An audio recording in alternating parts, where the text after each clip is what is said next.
hospital bag checklists that you find on the internet, they really contain a lot of stuff that you really don't need to bring, like baby nail clippers. You do not need to pack baby nail clippers in your hospital bag. So this is number 1 of the 7 items that I found on some of the internet's most popular hospital checklists that you can download.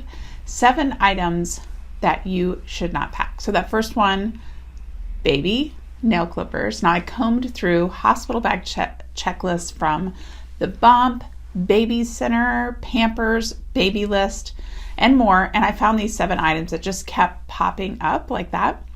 Now, number 2 on my list of what not to pack is baby diapers. Do not fill your suitcase with diapers. Now, your hospital is going to provide the diapers that you need while you're at the hospital for your baby. If you want to use a special type of diaper or you want to use a cloth diaper, I really would wait and start until after you arrive home. Just make things easier on yourself in the first 2 days of your baby's life and use the hospital diapers. You'll have plenty of time to use the diapers that you want if you want a specific type. Number 3 on my list of what not to pack is one more baby item, and that's bottles. So if your baby needs to be fed with a bottle, your hospital will provide one. And I'm going to throw in formula here too. So hospitals have formula, and if you want formula or you need formula, they're going to have it for you. So moving on to number 4 of what not to pack in your hospital bag, we are now at items for mom. I do not recommend packing any type of adult diapers or pads for postpartum bleeding. Again, the hospital has these. Now, you might not like the hospital pads as much as you like the ones that you purchased for your own postpartum time period, but I really recommend making your life simple here.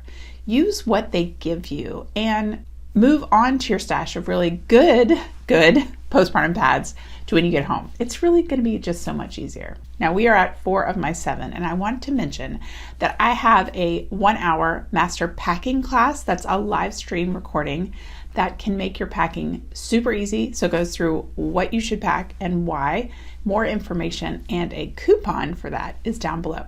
Okay, so number 5 on my list, it's kind of similar to number 4, and that is a postpartum recovery kit.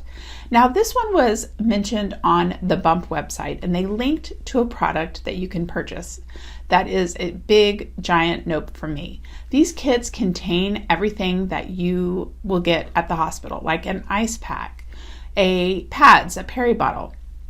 Now, if you've purchased one of these kits, just leave it at home, and you can use it after you get home from your 2 or 3 night stay at the hospital. If you use the ice packs in the kit that you buy, you won't have the luxury of just asking from your nurse, I want more ice packs when you get home. So save those for home. Now you're going to love number 6 on my list. It's hilarious. Flat shoes. Why would they put flat shoes on a hospital bag packing list? Do we need to be reminded to leave our stilettos at home? So if you see this on a list, do not buy special shoes for this occasion. You can wear any shoes you want. Last but not least, coming in at number 7 is a breast pump. You do not need to bring your breast pump in your hospital bag.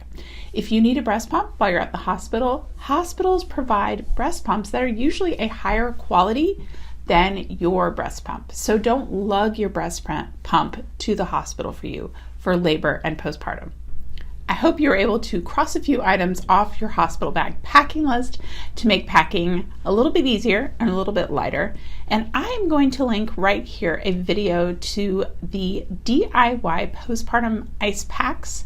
So when I talked about like a postpartum kit, these are the ice packs that you can make at home, and you have a little bit more control over how you make them and what they're like than buying the pre-made ice packs. I think you'll like that, and I'll see you guys next time. Bye.